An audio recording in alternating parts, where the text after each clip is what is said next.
Pourrons-nous à la rivière, sortant du trône de Dieu, nous rassemblés sur la rive, où l'ange brillant a marché.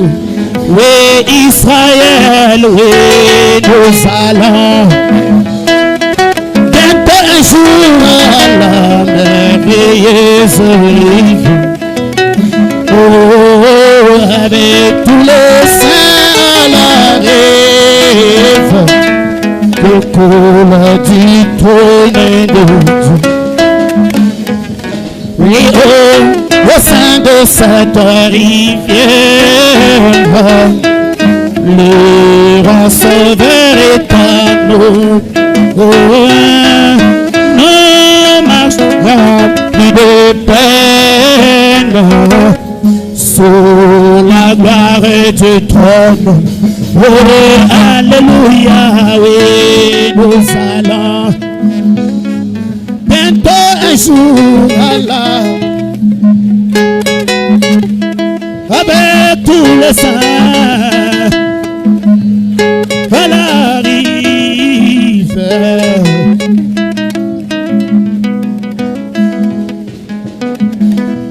Oui, au bord de cette rivière qui nous baigne de son eau, nous marcherons en adorant. Ce sera un jour bientôt Israël, bientôt un jour à la merveilleuse. Oui, avec tous les saints, oh, qui coulent avant d'atteindre la rivière, nous déposons tout fardeau. La grâce nous délivrera, nous donnera couronne. Bientôt Israël,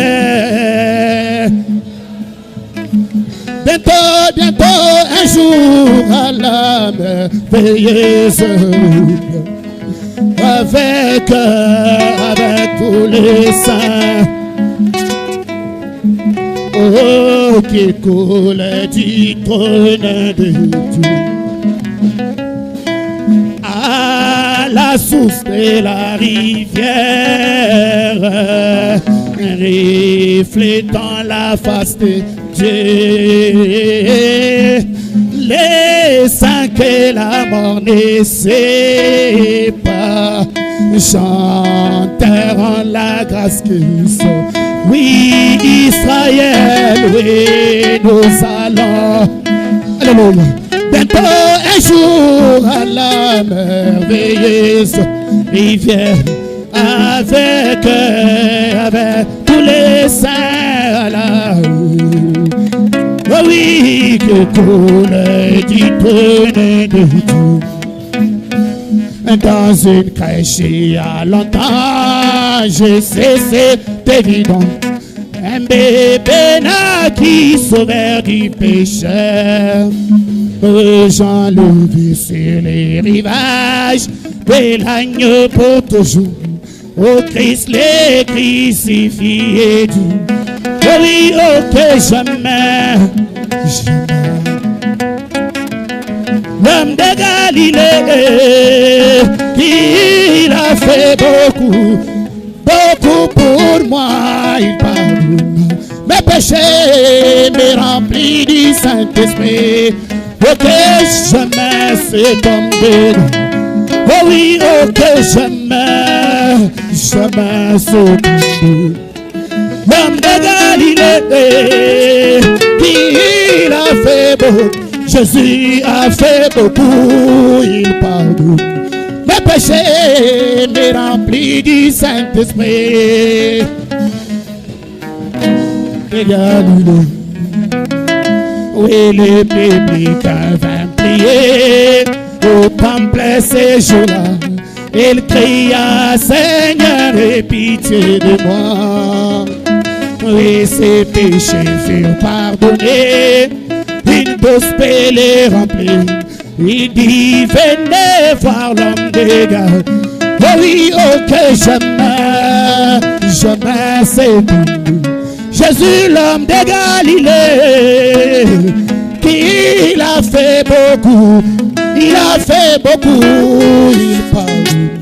Mes péchés me remplis du Saint-Esprit.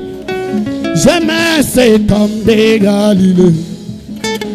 Oui, il fait marcher les boiteux, fit parler les muets.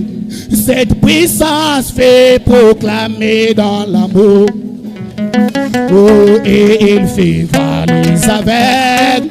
Cela ne pouvait qu'être que la grâce de l'homme de Galilée. Oh oui, oh que j'aime cet homme. Jésus, l'homme de Galilée, qu'il a fait beau. Jésus a fait beaucoup. Mes péchés me remplis du Saint-Esprit. J'aime cet homme de... Oh oui, oh que j'aime. Jésus, l'homme de Galilée, qu'il a fait beaucoup. Oui, beaucoup pour moi. Mes péchés. Oui, ok, jamais sauf. Je suis pèlerin étranger. Oui, errant dans ce monde pécheur. Oh, sur ma route vers la cité.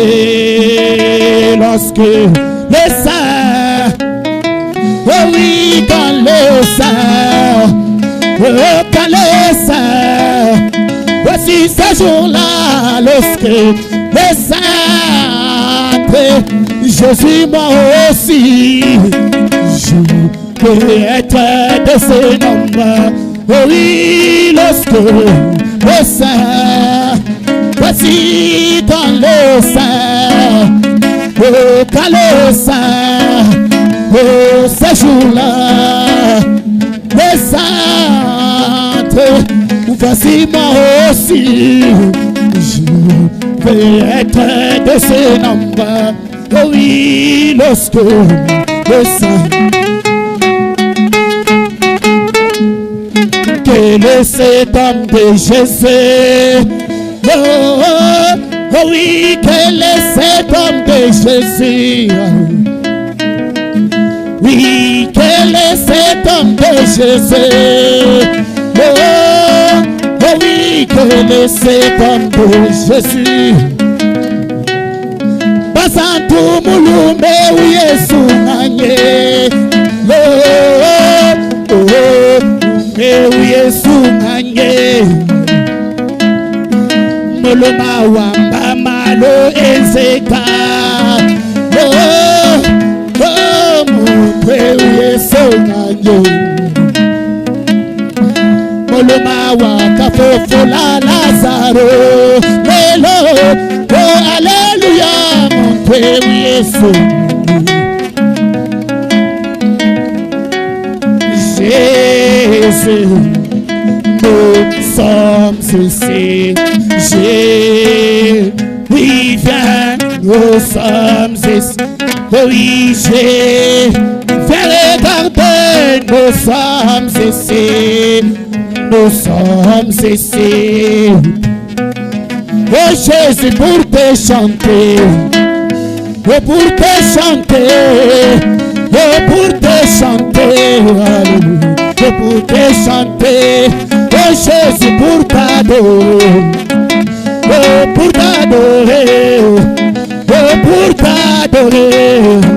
Oh, pour t'adorer. Oh Jésus, pour te louer. Oh, Oh, pour te louer, Jésus, pour te louer, oh, pour te louer. Oh, amen, oh, amen, oh, oh, oh, oh. Oh, Israël, amen, oh, l'église, amen, oh, oh, oh, oh. Bwana nipe, oh, kule kwa ba, oh, Bwana nipeleke, oh, Bwana yangu nipeleke, oh, kule ndani ya Yesu, kuna raha ya ajabu, Yesu niishi, oh, kule ndani, oh, oh, oh.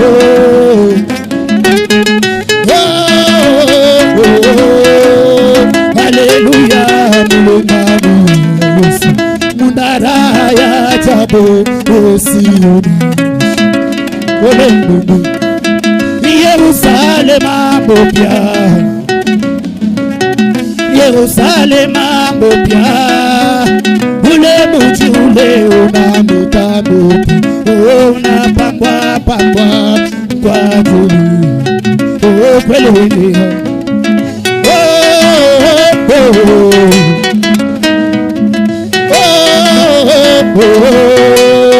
Hallelujah, mulungani Yesu, munara ya ajabu Yesu niishi, kule mbinguni siku inakuja,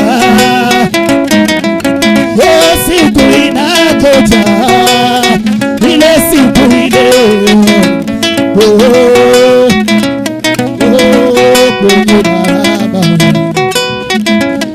oh, siku inakuja, oh, siku inakuja, ile siku ile, oh, tutacheza cheza kwenye baraba, oh, oh, oh, hallelujah, mulembani ya Yesu, munara ya ajabu isiyo na mwisho, kule mbinguni.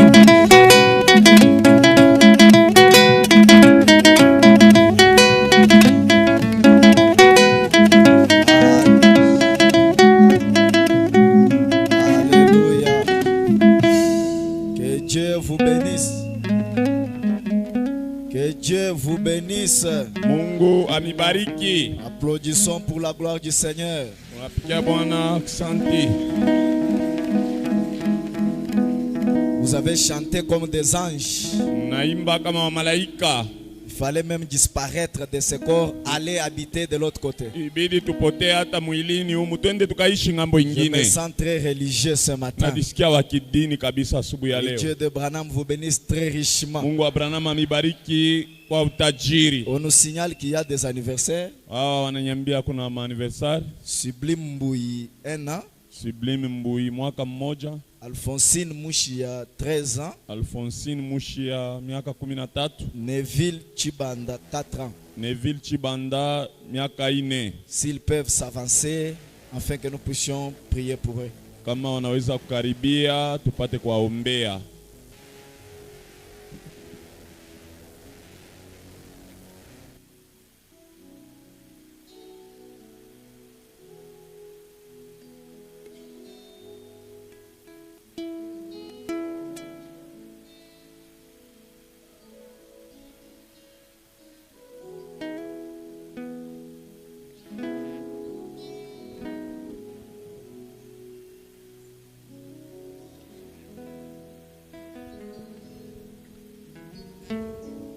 Père Céleste, Dieu de William Marion Branham, nous te disons merci d'avoir gardé cette jeune fille dès sa naissance jusqu'à cet âge où il a totalisé 13 ans, Seigneur. C'est toi, la lumière éternelle, qui l'a protégé, gardé. Nous te prions, Seigneur, comme tu l'as gardé jusqu'ici, Que la même onction la garde encore jusqu'à ce qu'elle atteindra son but sur la terre, Seigneur. Place tes anges autour d'elle. Donne-la l'intelligence et la sagesse. Qu'elle soit une bénédiction pour sa famille et pour l'épouse. Qu'elle grandisse dans la crainte de ce message. Ôte devant elle toutes les influences du monde. Nous la consacrons à toi en la souhaitant joyeux anniversaire. Au nom de Jésus-Christ notre Dieu. Amen.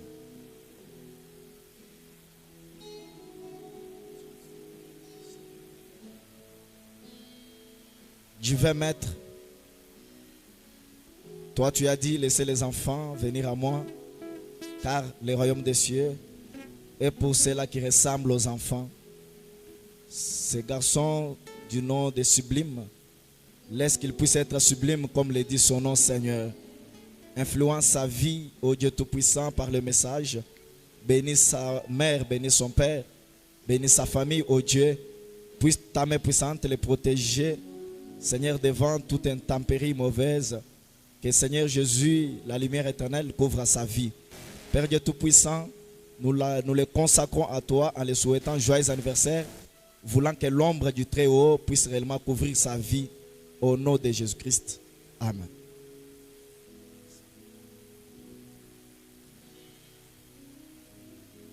Seigneur Jésus, alors que nous avons nos mains posées sur ces garçons qui portent le nom de Neville, ton serviteur, le nom a de l'influence, Seigneur Jésus.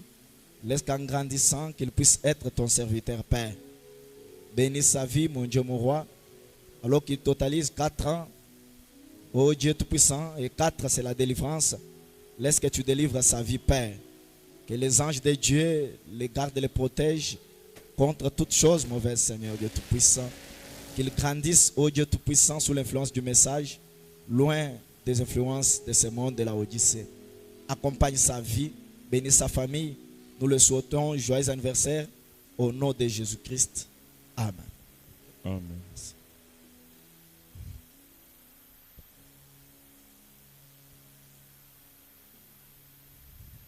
Applaudissons pour la gloire du Seigneur Jésus-Christ. Pigie mikono juu ya utukufu ya Bwana Yesu Kristo.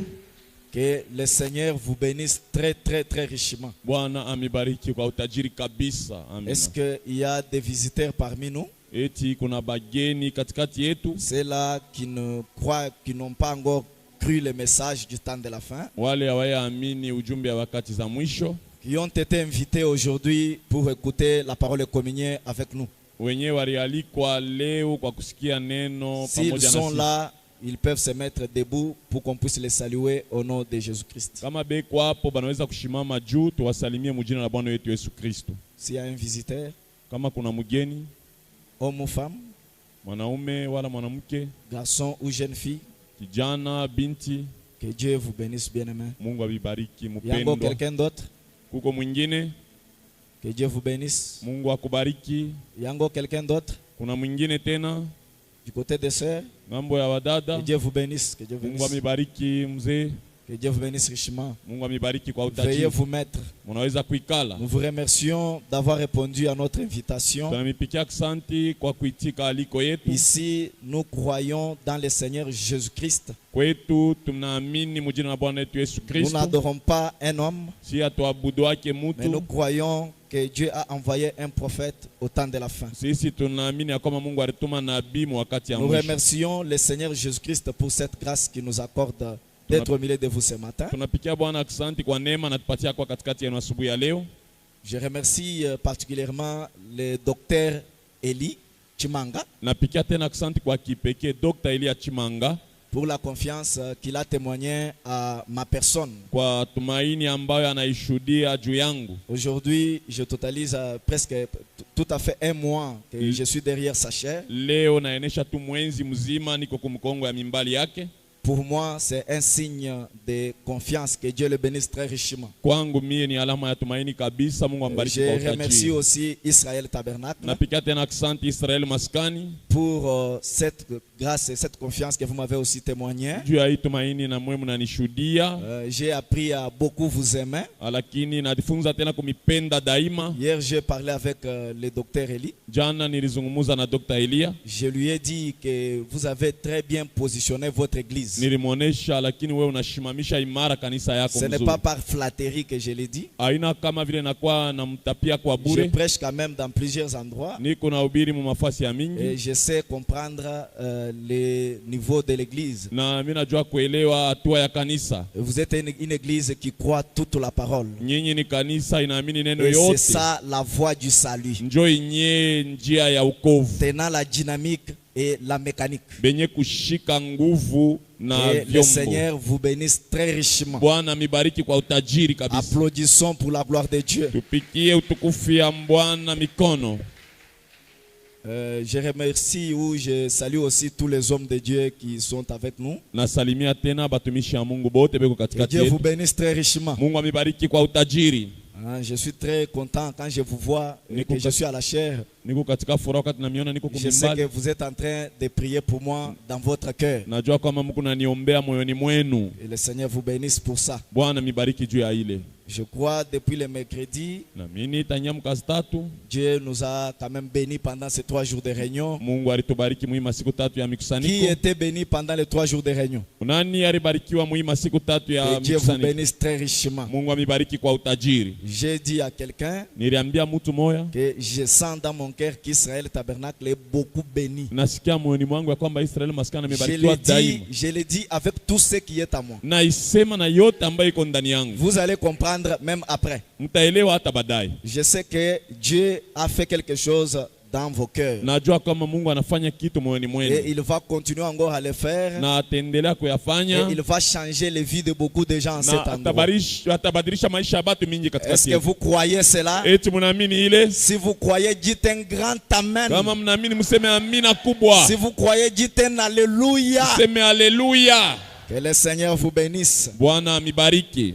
Je suis très content ce matin d'être Niko avec vous. katika furaha siku ya Je leo. crois aujourd'hui c'est la dernière journée que je preste dans cette église. Na mimi na kwamba leo ni siku ya mwisho ambayo nahubiri kanisani hii. Je ne dis pas que c'est ma dernière fois d'être ici. Mishiseme mishitakuyaka tena hapa. Prochainement, quand nous aurons l'occasion, nous allons venir encore communier avec vous. Mara ingine tukapata tena bahati tutakuwa kushiriki na mwe. Sans plus tarder, tenons-nous debout pour lire la parole. Bila kukawia tushimameni juu tusome neno. Révérend Kadi Moïse, que Dieu bénisse. Mheshimiwa Kadi Moizi, Mungu akubariki. Vous vous cachez derrière là. Unafichama kumkongo. Vous et le révérend Marc. We na Mheshimiwa Mark. Acte chapitre 2, verset 37 à 39. Tendo sura yake ya pili 37 39. Et puis nous allons lire Marc 16, 17 à 18. Kisha tutasoma Marko 16, 17 mpaka 18. Nous allons aussi lire Malachie chapitre 4, verset 5 à 6. Malakia 4, 5 mpaka 6. Nous lisons au nom du Seigneur Jésus-Christ. Tunasoma katika jina la Bwana wetu Yesu Après Kristo. avoir entendu ces discours, Kisha kusikiliza ile maneno, ils eurent le cœur vivement touché. wao wakagusiwa moyoni. Ils dirent à Pierre Wakaambia Petro et aux autres apôtres, na watume wengine, hommes frères, que ferons-nous? ndugu na dada, tutafanya nini? Pierre leur dit, repentez-vous et que chacun de vous soit baptisé au nom de Jésus-Christ Petro akawaambia, mtubweni na kila mmoja wenu abatizwe mjina la Yesu Kristo pour le pardon de vos péchés, juu ya usamaha ya mazambi zenu, et vous recevrez le don du Saint-Esprit. na mtapokea zawadi ya Roho Mtakatifu. Car la promesse est pour vous, Kwani malako ni yenu, pour vos enfants ya batoto yenu, et pour tous ceux qui sont au loin, na kwa wote wale weko mbali.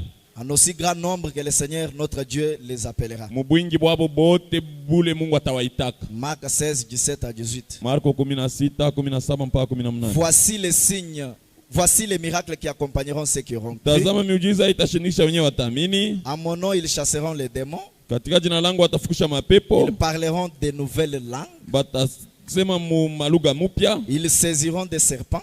Watashika manyoka. S'ils boivent quelques breuvages mortels, Wakakunya vinywaji vya sumu. ils ne leur feront point de mal. Haitawafanisia mbaya. Ils imposeront les mains aux malades watashika mikono kwa wagonjwa, et les malades seront guéris. na wagonjwa watapona. Malachie 4, 5 à 6. Malakia 4:5 mpaka 6. Voici, Tazama, je vous enverrai Élie le prophète namitumia Elia nabii avant que le jour de l'Éternel arrive, mbele ya siku ya milele ifike, ce jour grand et redoutable. siku mkubwa na ya Il kushangaisha. ramènera le cœur des pères à leurs enfants Atarudisha mioyo ya baba kwa et le watoto, cœur des enfants à leurs pères, mioyo ya watoto kwa baba, de peur que je ne vienne frapper les pays d'interdit. kwa boka nisiyopika inchi kwa laana. Parle-moi, Seigneur. Oh Jésus, parle-moi. Parle-moi, parle, Seigneur. Oh Jésus, parle.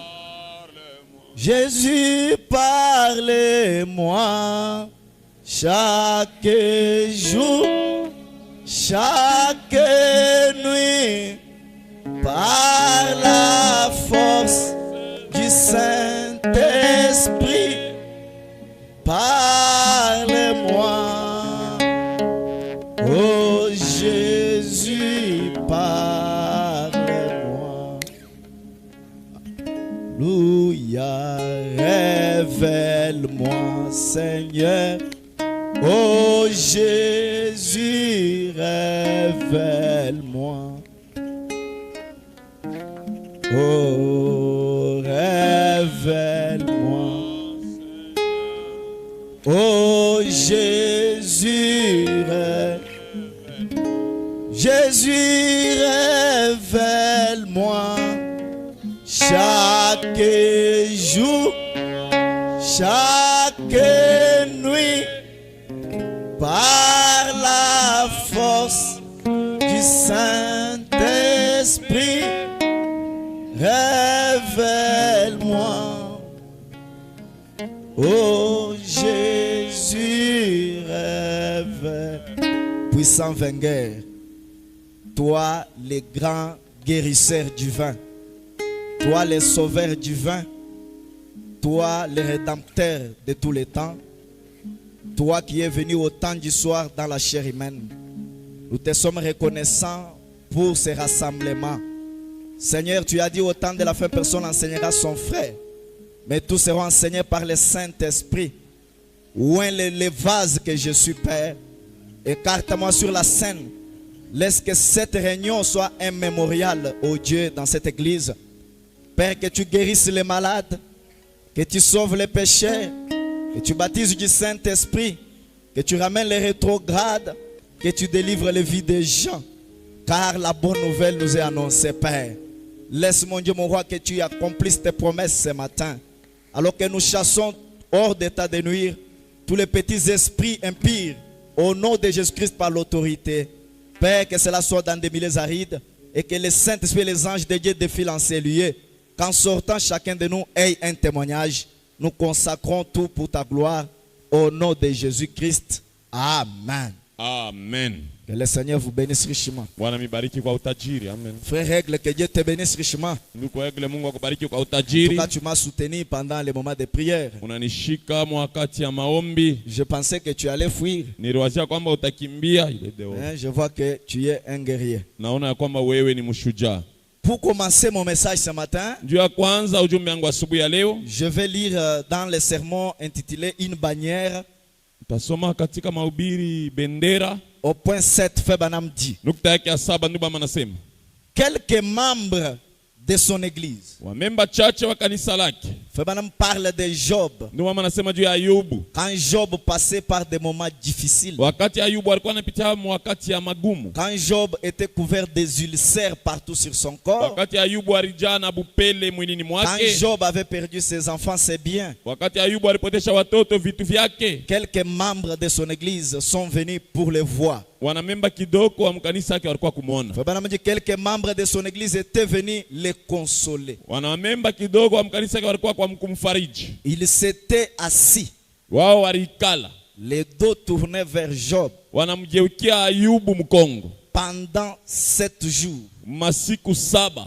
Ils l'accusaient d'être un pécheur en secret. walikuwa wanamchongelea kama vile ni mtenda Les membres zambi. de l'église de Job Wamemba wa kanisa Ayubu étaient venus pour le consoler. walikuwa juu ya kumfariji, Mais au lieu de consoler Job qui passait par des moments difficiles, bali pa kufariji Ayubu walikuwa wanapita wakati ya les matatizo. membres de son église Wanamemba wa kanisa lake ont commencé à l'accuser wakaanza kumchongelea qu'il avait péché en secret. alitenda zambi mumuficho. Écoutez maintenant ce qui m'intéresse. Musikilize kenye kinanyangalia kabisa. Frère Branham dit, Ndugu Bama anasema il n'y a pas beaucoup de consolation là. hakuna mafariji mingi mule. Job t'y a fait. Yobu ulitenda hivi, Job t'y a péché. Yobu ulitenda zambi, Job t'y a fait. Yobu ulitenda hivi. Confesse Job. We kiri Ayubu, Regardez ce que tu as fait Job. angalia kile ulifanya Ayubu, Tu as fait encore ceci Job. ulifanya tena na hiki Ayubu. Ces péchés ne peuvent pas t'attraper Hii facilement comme ça. mazambi hawezi kukupata hivi. Frère Branham dit, Ndugu Bama anasema dans ce que ces membres de son église faisaient, mubile wale wanamemba walikuwa il n'y wanafanya avait pas beaucoup de consolation là. amukukwe faraja mule ndani, Mais il l'accusait d'avoir péché contre Dieu. walakini walikuwa wanamchongelea kwamba alitenda zambi kuhusu Mais Mungu. Job connaissait son cœur. Kwa lakini Ayubu alijua moyo wake. Et ce matin, Na hii asubuhi je vous déclare quelque chose. nasema kitu moja, Dieu ne nous a pas envoyé un message d'accusation. Mungu asikukutumia ujumbe ya Il n'y a qu'un seul kuchongeleana. accusateur, Kukupaka mmoja wa kuchongeleana c'est le diable. ni shetani. Il a fait, Alifanya hivi, il a fait, alitenda hivi, il a fait. alifanya hivi. Mais montre-moi ce que lui a fait pour moi. Tunyambie na kile yale nifanisia Est-ce que mimi. quelqu'un peut dire Amen? Mtu anaweza kusema amina. Dieu ne nous a pas envoyé un message Mungu d'accusation, asikututumia ujumbe ya mais kuchongeleana, un message de consolation. kwa lakini ujumbe ya faraja. Voilà pourquoi je suis venu consoler quelqu'un ce matin. Ndio kwa maana nilikuwa kufariji mtu asubuhi ya Et leo. Dieu vous bénisse. Mungu amibariki. Le Dieu qui est riche en miséricorde. Mungu mwenyewe amejaa rehema. Au point 44, Nukta yake 44. Frère Branham dit, Ndugu Baba anasema, or, japo nous sommes une partie de Dieu. sisi ni kipande ya Mungu, Vous avez toujours existé, wewe unekalaka kwa wakati yote, mais vous ne vous en souvenez pas, kwa lakini haukumbuke njoo, parce que vous étiez seulement un attribut en Dieu. kwani mulikuwa tu ni kazi ndani ya Mungu, Vous étiez seulement dans sa pensée. mulikuwa tu muwazo lake. Votre nom même, Jina lako yenyewe si jamais il est dans le livre de vie, kama iko tu mkitabu ya uzima, il y a été inscrit avant la fondation du monde. iliandikiwa kama mbele ya kutia msingi ya dunia. Il savait qui vous existiez. Yeye alijuaka ya kwamba wewe utakuwako. Au point 45, 45. je dis ceci, Nasema hivi, non pas pour vous embrouiller dans votre doctrine, haina kwa kumivuruka mafundisho yenu, mais simplement pour redresser la chose, lakini kwa kunyorosha tu kitu, pour que nous puissions nous débarrasser de cette crainte et de cette peur. njoo tupate kuachana na ile boka na Est-ce que kuogopa. Israël peut dire un grand amen? Israeli anaweza kusema amina kubwa. Ce matin, frère Branham Hii asubuhi ndugu ne Branham veut pas vous embrouiller dans votre doctrine. asipenda kufuruke mafundisho Mais il yako, veut vous débarrasser de la peur anapenda jo wachane na boka et de la crainte. na kutetemeka. J'ai peur que je vais aller en enfer. Nasikia boka kwamba tenda mwadezi,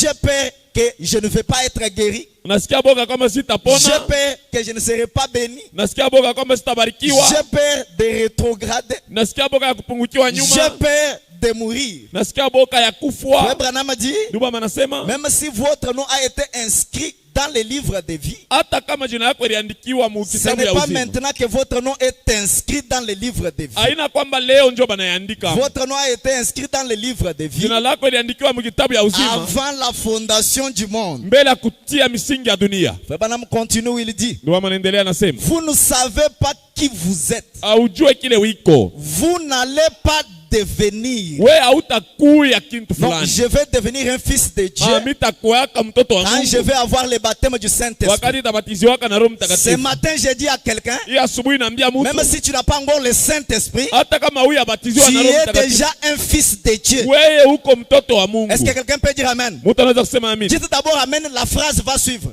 Sema mbele amina kisha mitasema. Écoutez ce que dit Frère Branham. Sikiliza kile ndio mama anasema. Vous n'allez pas devenir, Hautakuwa, mais vous êtes maintenant wewe uko hapa le sasa fils de Dieu. batoto ba Mungu. Il dit, voyez-vous, Unaona? vous avez toujours été les fils français. wewe unekalaka paka mtoto wa Vous Mungu. n'êtes pas le fils de Dieu parce que vous êtes venu à Israël tabernacle. Hauna mtoto wa Mungu tulikuwa kwa Israeli Vous maskani. n'êtes pas le fils de Dieu parce que vous avez vu quelque chose. Au kwa mtoto wa Mungu juu uliona kitu Mais fulani. vous avez été le fils de Dieu. Wewe ulikuwa mtoto wa Mungu. Au point 46. 46. En effet, Kwa hiyo quand Dieu vous avait dans sa pensée au commencement, wakati Mungu alikuwa na wewe mwazo lake kumwanzo, une partie de vous a dû être kipande yako kilikuwaka, la vie qui est en vous maintenant uzima yenyewe iko ndani yako hapa sasa, devait être avec Dieu avant là-bas. ilipasha kuwa na Mungu kule. Eh bien, Mzuri, avant même de devenir un être physique ici sur terre, mbele ya kwa tu mwanadamu hapa pa udongo, avant qu'il y ait quoi que ce soit sauf Dieu, mbele kuwe kitu kingine isipokuwa Mungu, vous étiez un de ses attributs. mwe mlikuyaka ile wazo lake. Écoutez ce qui suit. Sikilizeni ile nafuata. Il savait quel serait votre nom. Alijuaka jina yako itakuwa Donc, nani. avant qu'il y ait la création, Mbele kuwe maumbile, Dieu savait qu'on t'appellera Mboui. Mungu alijua kwamba atakuita Mbuyi. Dieu savait qu'on t'appellera patient. Mungu alijua kwamba atakuita patient. Écoutez, Frère Branham. Sikiliza ndugu Branham. Il connaissait la couleur de vos cheveux. Alijuaka na rangi ya Non, moi nywele yako. je voulais les cheveux de blanc. Nywele ya Moi, je mweupe. voulais les cheveux roux. Mimi nilipenda nywele Les nyekundu. cheveux que tu as, Ile nywele uko nayo. c'est lui qui a voulu que ça soit comme ça. Ni yeye alipenda iwe vile. Est-ce que je peux entendre un grand amen? Naweza kusikiliza amina kubwa. Frère Branham dit, Ndugu mama anasema, il savait tout à votre sujet. yeye alijua vyote juu yako. Ce matin, n'enviez pas quelqu'un. Hii asubuhi usitamanie Tu mtu. es un homme et une femme spéciale. Wewe uko mume na mke wa Personne ne kipekee. peut prendre ta place. Hakuna mtu anaweza kubeba nafasi Parce yako. que Dieu savait qui tu seras. Mungu alijua wewe utakuwa nani. Écoutez au point 47. Sikiliza 47. Parce que quelqu'un va dire, Mtu mmoja atasema, non mais moi un fils de Dieu. mimi mtoto wa Mungu. On est fils de Dieu quand on croit les messages. Utakuwa mtoto wa Mungu wakati unaamini Écoutez ujumbe. au point 47. Sikiliza 47. Beaucoup d'entre vous Wengi katikati yenu pourront s'accorder avec moi sur cette pensée. wataitika na mimi muhii wazo. Quand vous étiez un petit garçon Wakati ulikuwa mtoto kidogo ou une petite fille, au binti, vous vous promeniez, ulikuwa natembea, il arrivait certainement certaines choses, kulikuwa nafika vitu vingine, ça ne troublait pas les autres enfants, abikukuwa na vuruka batoto mais wengine. c'est comme si Ilikuwa kama il y avait en vous kulikuwa ndani yako quelque chose qui appelait. kitu moja kilikuwa Non, kinaita. vous n'avez pas compris. Amuelewe. Si quelqu'un avait compris, allez dire un grand Kama amen. mtu alielewa alipaswa kusema amina Frère kubwa. Branham dit, Ndio mama anasema, quand tu étais dans le monde, wakati ulikuwa duniani, quand tu étais dans les péchés, wakati ulikuwa katika dhambi, quand tu étais un petit garçon là, wakati ulikuwa katoto en kidogo, train de suivre les jeunes filles, huku nafuata en babinti, train de boire l'alcool, les chanvres volés, huku nafuta, commettre adultère, voir les mauvaises choses, tout ça. huku nafanya vile vibaya vyote. Frère Branham dit, Ndio mama anasema, mais il y avait en toi ndani yako kulikuwa quelque chose qui tirait, amen, kitu kilikuwa qui kinakokota, te disait que ça, ce n'est pas kilikuwa ta vie. hii haina maisha yako. Amen. Amina. Écoutez maintenant. Sikiliza sasa. Frère Branham va nous dire quelque chose là, c'est quoi? Ndio mama atatuambia kile Dans kitu les ni nini. péchés là, c'est quoi? Ile ndani ya dhambi ni Frère ilikuwa Branham nini? dit, Ndio mama anasema, il y avait Dieu quelque part. kulikuwa Mungu fasi Je fulani. veux un grand amen. Napenda amina kubwa. En d'autres termes, Mkusema kwingine, dans la boîte de nuit où tu étais là, mule munganda ulikuyaka, dans les cigarettes là, mule mumashimboji, Dieu était en toi. Mungu alikuwa ndani yako. Est-ce que je peux entendre un grand amen? Naweza kusikia amina kubwa. Je vais dire à quelqu'un ce matin, Napenda niambie mtu asubuhi ya celui leo. qui est venu maintenant au message, Mule alikuwa leo kujumbe huko. celui qu'on a invité, Mule bana alika. ne regardez pas à ce que tu es. Usiangalie kuchele ulikuwa. Comme tu es venu ici, Bila ulikuwa leo, il y a Dieu en toi quelque part. ndani yako kuko Mungu fasi Frère fulani. Branham dit, Ndio mama anasema, et pourtant vous étiez un pécheur. japo wewe ulikuwa mtenda dhambi, Dieu, Mungu quelque part, fasi fulani dans un cœur d'un pécheur. ndani ya moyo ya mtenda dhambi. Donc vous comprenez, Unaelewa? Fernand parle du contrat chinois. Ndio mama anasema juu ya ile kontra ya Frère Branham China. dit, Ndio mama anasema les Chinois, wa China quand ils conclusaient leur contrat, walikuwa wanapatana juu ya ils kazi. prenaient un morceau de papier, Walikuwa wanapasula ils karatasi. coupaient cela en deux. Banaikata pakati. L'un partait avec une partie, Moja anaenda na kipande et yake. l'autre partait avec une partie. Mwingine anaenda na kyake. Et au moment de conclure l'affaire, Wakati ya kupatana, chaque partie devait amener son morceau. Kila mtu alikuwa chukua na yake Et quand on kipande. rassemblait ces deux morceaux, Wakati waliunganisha ile mambo, si ça s'ajuste parfaitement, kama binapatana mzuri, c'est-à-dire le contrat est vrai. maana yake ile Est-ce que mapatano ni quelqu'un ya peut dire kweli. un grand alléluia? Unaweza kusema haleluya kubwa. Que Dieu vous bénisse richement. Mungu abibariki kwa utajiri. Febanamaji. Ndio maana nasema, Mais pourtant vous étiez un pécheur. japo wao walikuwa mtenda Mais dhambi, pourquoi les autres ne s'inquiètent pas? jua nini wengine wao Mais wako moi na je hiyo. sens toujours une condamnation. Mimi kunasikia paka hukumu Donc ndani yangu. il y a Dieu quelque part. Maana yake kuna Mungu fasi fulani. Febanamaji. Ndio maana nasema, Est-ce que vous vous en souvenez? eti mnakumbuka? Qui s'en souvient ici? Nani anakumbuka? Si vous ne vous en souvenez pas, Kama ça veut mkumbuke, dire que vous n'avez pas une partie du contrat. maana yake hauna na kipande ya ile kazi. Et c'est très grave. Na Certainement. hakika Alors, basi qu'était-ce? ilikuwa nini? C'était cette petite forme de vie Ilikuwa ni ile umbo ndogo ya uzima qui était alors en vous. yenyewe ilikuwa ndani yako. Est-ce que je peux entendre un amen? Naweza kusikia amina. Une forme de vie Umbo fulani ya uzima dans le cœur d'un pécheur dans une boîte de nuit. ndani ya moyo mtenda zambi katika ng'anda. C'est ça le message du temps de la fin. Njoo ujumbe wa wakati ya mwisho. Écoutez, fait maintenant au point 48. Makumi nne na mnane. Puis, Kisha au bout d'un certain temps, kisha tu wakati fulani vous avez entendu l'évangile. njoo ulisikia injili. Peut-être que vous êtes allé à l'église. Saa zingine ulienda kanisani. Vous avez embrassé tantôt ceci, tantôt cela. Unaamini saa zingine hivi Et vous hivi. êtes passé d'une dénomination à une autre. Kisha unatoka muhii kanisa unaenda mwingine. Lakini Un jour, siku moja puisque vous êtes une partie de Dieu, tu wewe ni kipande ya Mungu. puisque vous avez une partie du contrat, Tu wewe una kipande cha kazi. Febanamaji, Ndio manasema vous deviez être une partie de la parole. wewe unapata kwa kipande ya Est-ce que neno. quelqu'un peut dire un grand amen? Mtu anaweza kusema amina kubwa. Vous étiez une partie de la parole. Wewe ulikuwa kipande ya neno. Avant même de venir au message. Mbele awe kuamini ujumbe hii. Febanamaji. Ndio manasema Et quand vous avez entendu la parole, wakati ulisikiliza neno, vous avez su wewe ulivumbula d'où vous veniez. kwenye wewe ulitokea. Est-ce que je peux entendre un grand amen? Naweza kusikia amina kubwa. Amen.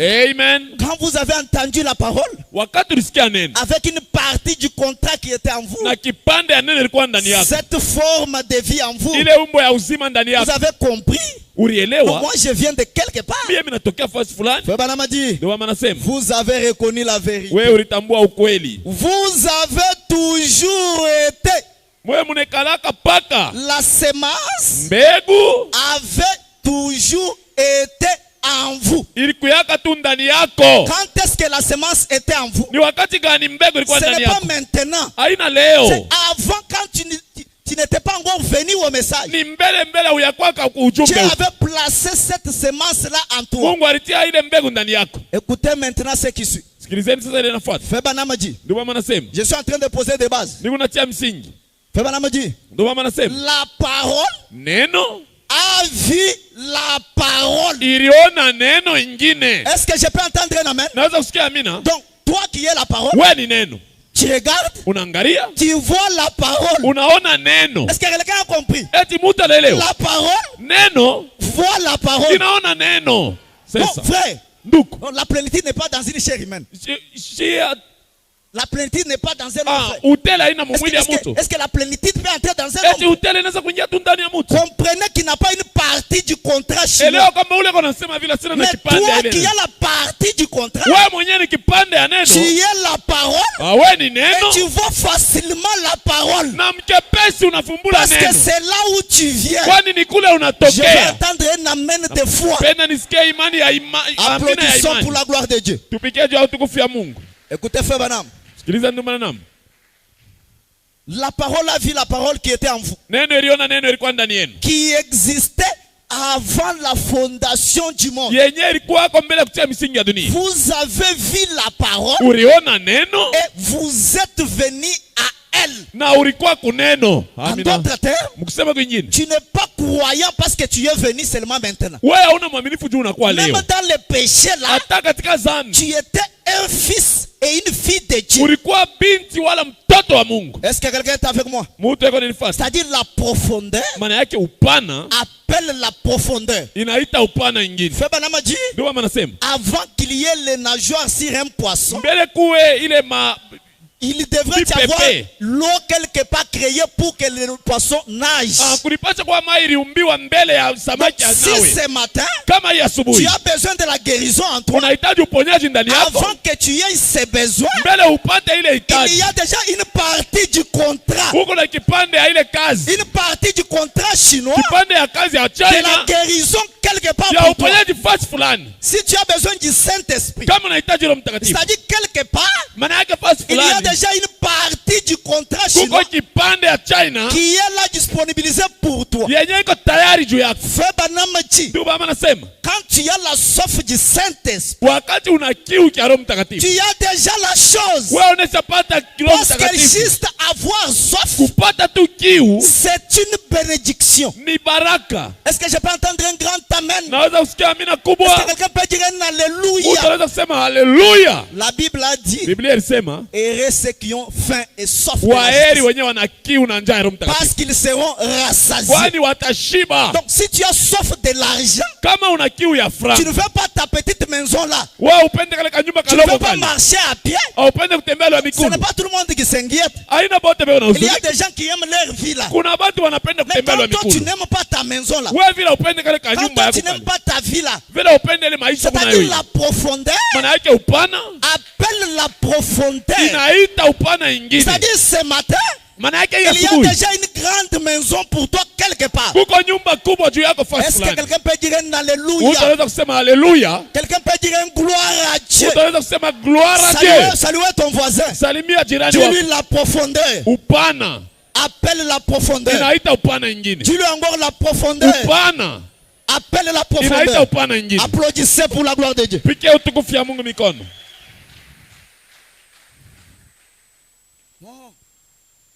On m'a donné un message. Je vais mourir. On a vu un cercueil. Moi je vais mourir. On m'a dit que ta vie ne peut pas changer. Moi on m'a dit que je suis bon à rien. Le livre de vie de l'agneau, au point 55. Et ce matin, le Saint-Esprit, par la parole, vous apporte la bonne nouvelle. Est-ce que quelqu'un peut dire amen? Salut à ton frère. Dis-lui, le Saint-Esprit t'apporte une bonne nouvelle. Applaudissez pour la gloire de Dieu. Le Saint-Esprit, par la parole, vous apporte la bonne nouvelle selon laquelle, avant la fondation du monde, Dieu a écrit votre nom dans le livre de vie de l'agneau. Non, j'ai peur, pasteur. Je vais aller en enfer. Si j'ai déjà une partie du contrat, pourquoi je dois avoir peur? Écoutez ce qui suit. Tous les démons de l'enfer. Est-ce que je peux entendre un amen? Tous les démons de l'enfer. Pas quelques démons. Pas 5 démons. Pas 10 démons. Mais tous les démons de l'enfer. Est-ce que vous croyez Frère Branham? Frère Branham n'est pas comme un président de la République. Frère Branham n'est pas comme un grand-père. Quand Frère Branham parle, c'est le Créateur qui parle. Quand Frère Branham parle, c'est le ciel qui parle. Est-ce que je peux entendre un alléluia? Tous les démons de l'enfer ne peuvent pas l'effacer. Qui peut oser effacer ton nom? Alors que tu as déjà une partie du contrat chinois. Qui peut oser effacer ta bénédiction? Qui peut oser effacer les enfants que Dieu a prévus pour toi? Qui peut oser effacer ton Saint-Esprit? Tous les démons de l'enfer ne peuvent pas l'effacer. Dieu l'a écrit et l'a prononcé. Cela arrivera aussi certainement que Dieu l'a écrit mpaka vile Mungu aliandika avant la fondation du monde. mbele ya kutia misingi ya dunia. Est-ce que quelqu'un peut dire amen? Mtu anaweza kusema amina? Donc si tu as une profondeur de quelque chose, Kama kuna upana ya kitu fulani, peu importe la grandeur de la chose, hata ni bunene bwache, Frère dit, ndio maana nasema Dieu donne de grandes choses que de petites choses. Mungu yako analeta avion Comme mpaka moi vile je veux un analeta petit kinga. vélo, Oh, kama unatafuta moi je veux seulement une télévision, mimi napenda ba tu television, vas avoir seulement ton vélo là. utapata mpaka ile Mais kinga quand yako. vous voulez de grandes choses, Kama unapenda avion, c'est-à-dire la profondeur, upana appelle la profondeur. inaita upana. Est-ce que je peux entendre un amen? Naweza kusikiliza amina? Écoutez, Frère Branham, je saute un peu. Sikilizeni ndio maana naluka kidogo. Frère Branham dit, Ndio maana nasema quel merveilleux temps ça sera. wakati gani mzuri itakuwa? Un de ces jours, Siku moja lorsque vous regarderez en arrière wakati utaangalia kumkongo et que vous direz, na utasema pourquoi avais-je peur? juu ya nini milikuwaka tunaboka? Quand tu meurs, Wakati unakufa tu pars dans la gloire. unaenda ni Tu mutukufu, regardes maintenant derrière. unaangalia sasa Mais kumkongo. moi j'étais un fils de Dieu. Ah, mimi nilikuwa mtoto wa Pourquoi Mungu. j'ai eu peur de ces chats-là? Mimi nilishikaka tu boka ya ule Pourquoi mpushi. j'ai eu peur de cette maladie? Juu ya nini mimi nilishikia boka ya ule Pourquoi magonjwa? j'ai peur de cette Juu chose-là? ya nini mimi nilisikia boka ya kile Frère kitu? Branham dit, Ndio maana nasema voyez mnaona la joie que j'ai manqué. furaha ile mimi nilikuwa napusa. Moi, un fils de Dieu, Mtoto wa je Mungu. deviens triste Mimi nakuwa tu na en huzuni. train de manquer la joie. Mimi kunapusa Alors furaha. que je suis une partie de la divinité. Japo mimi ni kipande ya Mungu. Est-ce que quelqu'un peut dire amen? Mtu anaweza kusema amina. De quoi avais-je peur? Nilikuwa na boka ya nini tu? Pourquoi j'ai peur? Juu ya nini najikia boka? Mimi bari niipa ujumbe, On a vu un cercueil tomber, bariona tu shanduku une inaanguka ombre mnyo. noire sur moi. Hata kimvuri Moi, keushi. je vais mourir cette semaine. Ni huyu ijuma mitakufa. Moi, je vais avoir des soucis. Oh, jua mimi naanza kupata Moi, je suis mahuzuni. toujours malheureux. Mimi nikupaka waole damu N'ayez ya pas peur mbata. ce matin. Musisikie boka ya asubuhi. Rien ne peut vous faire du mal. Hakuna kitu kitakufanisia Parce que mubaya. vous ne vivez pas Juu ya uishi pour une volonté d'un être humain. juu ya mapenzi ya mwanadamu. Si vous vivez ce matin, Kama kunaishi c'est à asubuhi, cause de la volonté du Dieu Tout-Puissant. ni juu ya mapenzi ya Mungu aliye hai. Est-ce que je peux entendre un grand Naweza amen? kusikiliza amina kubwa Dans le message, je sais, katika ujumbe najua. au point 36. Nukta 36. Alors que je pose toujours des petites bases. Wakati ningaliki natia Nous misingi, allons décoller dans quelques instants. tutaluka mudakika chache. Souvenez-vous, Kumbukeni, peu importe ingawa combien la détresse est grande, mara ngapi uzuni ni mkubwa Satan mnene, ne peut pas vous ôter la vie. ibilisi asiwezi kukuua. Je vais entendre un grand amen. Napenda nisikie amina kubwa. Que les choses montent, Bintu que bipande, les choses descendent, bishuke, que les choses fassent des virgules, bivurukane, que ça fasse n'importe quoi, bifanya que izuru les nini, rebelles entrent ou pas. ibikatike Fema wala na pana. machie. Ndio mama nasema Peu importe la détresse à son niveau, aizuru mateso, Satan ne peut pas vous ôter la vie. ibilisi asiwezi kukuua À moins que Dieu n'ait fini mpaka kama avec vous. Mungu mnamalizana naye. Un croyant du message, Mwe baminifu ba en train ujumbe de trembloter devant des messages. huku On m'a unatetemeka dit que je vais mourir. mwe na mjimu Tu wewe as utakufa. peur de quoi? Unasikia boka bwa nini wewe? Tu as peur de quoi? Unasikia boka bwa nini? C'est toi qui avais demandé à Dieu de t'envoyer. Kiwanjani mloma Mungu akutume. Amen. Amen. Satan ne peut pas vous ôter la vie. Asiwezi kukuua wewe. Comme on n'a pas dit les sorciers, Ndio mama sikuseme comme mulozi. on n'a pas dit les démons. Ndio mama sikuseme mandemoni. Il y a une différence Kuko achanisho entre un sorcier et Satan. katikati ya mulozi na Satan, c'est shetani. lui-même le maître. Shetani njoo mkubwa yapo. Il ne peut pas vous ôter la vie. Hawezi kukuua À moins que Dieu n'ait fini avec toi. mpaka Mungu anamaliza na wewe. Applaudissez pour la gloire de Dieu. Tupigie utukufu ya Mungu mikono. Frère Branham continue. Ndio mama naendelea. Il n'y a rien qui puisse arriver Hakuna kitu kinaweza kufikia à moins que Dieu ne le permette. mpaka Mungu anairuhusu. Amen. Amen. Au point 41 maintenant. 41 sasa. Satan Shetani ne pouvait pas les prendre. hakuwezi kubachukua, Il ne pouvait pas noyer Noé lors du déluge asikuwezi kutumbukiza mumaji Noa wakati avant que atarika le but de Dieu ne fût atteint. mbele ya shaba ya Mungu Il itimizike. ne pouvait pas brûler les enfants hébreux Hakuwezi kuchoma watoto wa Ibrania avant wale que le but de Dieu ne fût atteint. mbele ya shaba ya Mungu Il ifike. ne pouvait pas tuer Job avec des ulcères Hakuwezi kuua Ayubu na bupele et trouble avant que le but de Dieu ne fût atteint. mbele ya shaba ya Mungu Les itimizike. lions Simba ne pouvaient pas non plus dévorer Daniel hakuwezi kula Danieli avant que le but de Dieu ne fût atteint. mbele ya shaba ya Mungu ifike. La mort et la vieillesse Lufu na buze non plus ne pouvaient pas emporter Abraham Habukuwezi kufika kwa Ibrahimu avant que le but de Dieu ne fût atteint. mbele ya shaba ya Mungu ifike. Écoutez maintenant au point 42. Sikieni sasa manukta 14. Et cela Na ile ne peut pas non plus nous emporter, haiwezi kuniua na mie ni m'emporter, au kunichukua jusqu'à ce que mpaka pale le but de Dieu shaba ya Mungu pour notre vie juu ya uzima yetu soit atteint. ifike. Est-ce que je peux entendre un grand alléluia? Naweza usikia haleluya kubwa Est-ce que hapa. je peux entendre un gloire à Dieu? Utukufu kwa Mungu. Applaudissez pour la gloire de Dieu. Tupikie utukufu ya Mungu mikono. Ôtez la peur ce matin. Tosha boka asubuhi ya Même leo. si la tante a dit, Hata shangaja même si alisema. mon ami m'a menacé, Hata rafiki yangu alinitetemesha. personne ne peut m'ôter la vie. Hakuna mtu anaweza kuniua. Fabana m'a dit, Ndio mama anasema. ainsi, Kwa hiyo nous en tirons une consolation. ndio tunapata faraja. Saluez ton frère. Salimia ndugu yako. Dis-lui, Umuoneshe. reçois la consolation. Pokea faraja. Dis-lui, reçois la consolation. Pokea faraja. Applaudissons pour la gloire de Dieu. Tupikie juu ya mikono juu ya neno. Non, je vais mourir. Mio mitakufa. Je vais mourir. Mitakufa. Qu'est-ce qui nous donne la force? Nini natupatia nguvu?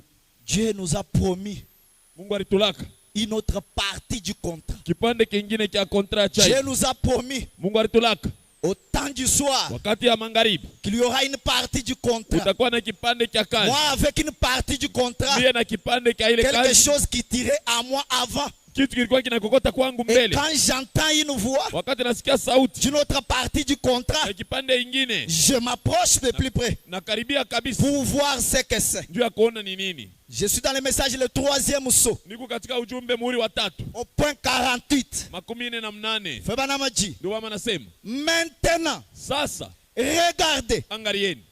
on a vu au cours de notre étude Tuliona kando kando ya majifunzo yetu, que tout au long des âges, kando kando ya vizazi nous avons eu des réformateurs, tulipata wale wa kutengeneza vitu, pas des prophètes. haina banabii. Nous avons eu Luther, Tulipata Luteri, nous avons eu Wesley, tulipata Wesley, nous avons eu Martin, tulipata Martin, nous avons eu Colomba. tulipata Colombia. C'était des réformateurs. Balikuwa ni wa kutengeneza. Febanama dit, Ndio mama anasema quand un homme fait un travail qui n'est pas pour lui, wakati mtu anafanya kazi haina il va yake, juste essayer de bricoler quelque chose. atapima kubambakaja C'est bitu. ce que les réformateurs ont fait. Ni ile bale balikuwa Ils banafanya. n'étaient pas des prophètes. Wao wakuwa wanabii. Ils ont commis des erreurs. Balifanya makosa. Certains d'entre eux ont baptisé au nom du Père, du Fils et Wengine du walibatiza Saint-Esprit. mjina la Baba, Mwana na Roho D'autres Mtakatifu. ont même fumé de la cigarette. Wengine balifuta na tumbaku. Mais cependant, Dieu les avait pardonnés. Japo Mungu aliwasamehe. Parce qu'au temps du soir, Juu wakati ya magharibi Élie devrait venir Elia alipasha pour kuya remettre la foi dans l'église. kwa kurudisha imani Est-ce que kanisani. je peux entendre un grand amen? Naweza usikia amina kubwa. Fabana m'a dit, Ndio mama anasema et chaque fonction comporte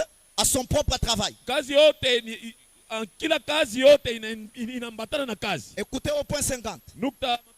Mais le moment Wakati où la vraie chose doit être révélée wenye kitu cha kweli kitafunuliwa au dernier jour, siku ya mwisho, celui de la dernière partie de l'église, pande ya mwisho ya kanisa, c'est le moment wakati où Dieu a dit yenye Mungu alisema qu'il nous enverrait atatutumia selon les Écritures. kufuatana na maandiko Et nous avons examiné cela à fond. ya kwamba tulichunguza ile zaidi. Il a prédit Alinaka que l'esprit d'Élie roho ya Elia reviendrait dans quelqu'un. itarudia ndani ya mtu.